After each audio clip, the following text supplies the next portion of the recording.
మొత్తానికి నా అన్వేషణ కాళ్ళ బేరానికి వచ్చాడు. అందితే జుట్టు, అందకపోతే కాళ్ళు అనేలాగా ఉంది నా అన్వేషణ పరిస్థితి. ఆ వీడియోస్ గరికపాటి నరసింహారావు పైన, శివాజీ గారి పైన చేస్తున్నప్పుడు ఎంత ఆక్రోశం, ఎంత కోపం. అసలు అది చూస్తూ ఉంటే ఇంకా మన ఇండియాలో ఈ అన్వేష్ గాడు తప్పితే లేడీస్ గురించి పట్టించుకున్నాడు ఎవడు లేడనేలాగా, ఆడవాళ్ళ హక్కులను కాపాడడానికే పుట్టిన వాడిలాగా మాట్లాడడం జరిగింది. తీరా చూస్తే ఇప్పుడు లేడీస్ హక్కుల గురించి పోరాటం చేసే వీరుడిగా బయట ప్రొజెక్ట్ చేసుకొని మళ్ళీ ఒక 10 లక్షల సబ్స్క్రైబర్ని కొట్టేద్దాం అనుకున్నాడు. ఇన్షాల్లో కూడా అలాగే చేద్దాం అనుకున్నాడు. వీడు చేసిండేవన్నీ స్టార్టింగ్ నుంచి ఇదే. వేరే వాళ్ళ పైన దుమ్మెత్తిపోయడం, సబ్స్క్రైబర్స్ని పెంచుకోవడం. వీడేదో ఇంకా వీడు తప్పితే ఇంకా సత్యహరిశ్చంద్రుడు లేడు, వీడంతా ధర్మచక్రవర్తి ఎవరు లేరు, ధర్మరాజు ఎవరు లేరు అనేలాగా ప్రొజెక్ట్ చేసుకోవడం. తర్వాత మరి మొదటికే రావడం, ఒక్కొక్క దేశానికి పోయినప్పుడు ఒక్కొక్క అమ్మాయిలతో తిరగడం, అమ్మాయిల్ని ఒక అబ్జెక్ట్స్గా చూడడం, ఇలా చేసుకొని వచ్చినాడు. వాడి పాపం ఇప్పుడు పండింది. గరికపాటి నరసింహారావు ఎంతోమందికి ఆదర్శప్రాయం. అతని వల్ల ఎన్నో సంవత్సరాలు నిలబడ్డాయి. ఎంతోమంది తమ జీవితంలో నిలదొక్కున్నారు. ఆయన చెప్పిన ఫిలాసఫీ, ప్రవచనాల వల్ల ఎంతోమంది జీవితాలు బాగుపడ్డాయి. అలాంటి వ్యక్తిని పట్టుకొని వీడొక పోరంబోకు నా కొడుకుడు అన్వేషణగాడు, వీడు నోటుకు వచ్చినట్లు మాట్లాడినాడు. ఈ శివాజీ గారు కూడా బిగ్ బాస్లో కూడా చూసాం. ఆయన క్యారెక్టర్ అలాంటిదో, లేని వాళ్ళకి ఇచ్చేవాడే తప్పితే మంచి మాటలు చెప్పి వాళ్ళ జీవితంలో ఎదగడానికి ప్రయత్నం చేసే శివాజీ గారిని పట్టుకొని ఏదేదో అబ్యూజివ్ లాంగ్వేజ్ని వాడాడు, చెప్పడానికి కూడా వీలు లేకుండా. సో ఇవన్నీ వాడటంతో ఆయన చెప్పిన దాంట్లో తప్పు లేదని అందరికీ అనిపించి, ఈవెన్ లేడీస్ 95% లేడీస్ కూడా శివాజీ గారికి సపోర్ట్గా నిలవడం జరిగింది. గరికపాటి నరసింహారావు గారికి సపోర్ట్గా నిలవడం జరిగింది. ఈ బోకుగాడు ఫెయిల్ అవ్వడం జరిగింది.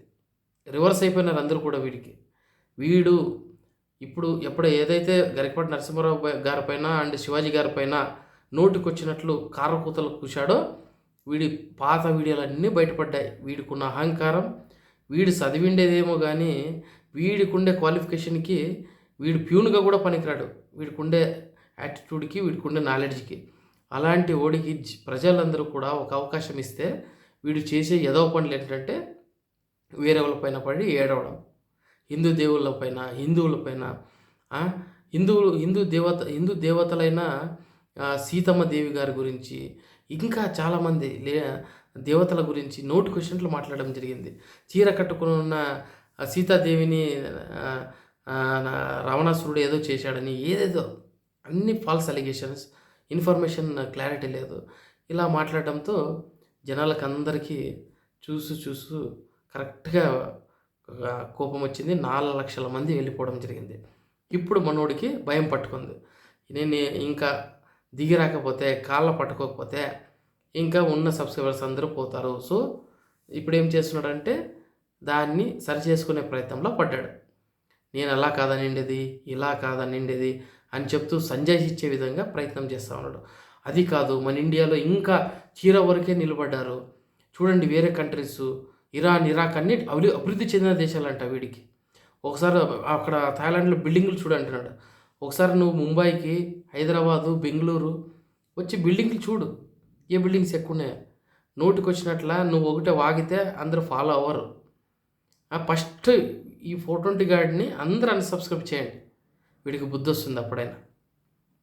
ఇప్పటికీ కూడా వాడు సబ్స్క్రైబర్స్ పోతున్నారనే బాధతో వాడు సారీ చెప్తున్నాడు, కానీ మనసు నుంచి రావడం లేదు వాడికి. అది నేను చెప్తా ఉండేది. సో వాడిని డెఫినెట్గా వాడిని బాయ్కాట్ చేయాలి. ఇంకొకటి విషయం ఏంటంటే వీడిపైన హిందూ సంఘాలు కేసు కూడా పెట్టడం జరిగింది. వీడు ఇండియాకి వస్తే వీడిని బొక్కలో వేయడం అయితే గ్యారంటీ. చాలామంది వెయిట్ చేస్తున్నారు. వీడు చేసే ఏదో పనులన్నీ కూడా రికార్డ్ అయి ఉన్నాయి. డెఫినెట్గా వీనికి ఇక్కడైతే బ్రహ్మాండం బద్దలవుతుంది వీడికి ఇండియాకి వస్తే, నాన్ విష్ణుగడికి. కాబట్టి నిజంగా హిందువులైతేనేమి, ముస్లింలు అయితేనేమి, క్రిస్టియన్స్ అయితేనేమి, ఎవరైతేనేమి ఇటువంటి చీడ పురుగుని సపోర్ట్ చేయకండి, అన్సబ్స్క్రైబ్ చేయండి. వీడి వల్ల మీకు ఏం ఉపయోగం ఉండదు. వీడు జీవితంలో బాగుపడే లక్షణాలు ఒక్కటి కూడా చెప్పడు వీడు.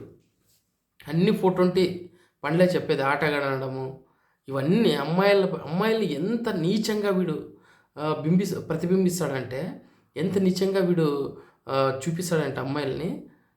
వీడు అమ్మాయిల హక్కుల గురించి మాట్లాడుతున్నాడు ఈరోజు. ఎంత హాస్యాస్పదం ఒక్కసారి ఆలోచించండి. వీడిని మాత్రం సపోర్ట్ చేయకండి. వీనికి అన్ఫాలో చేయండి.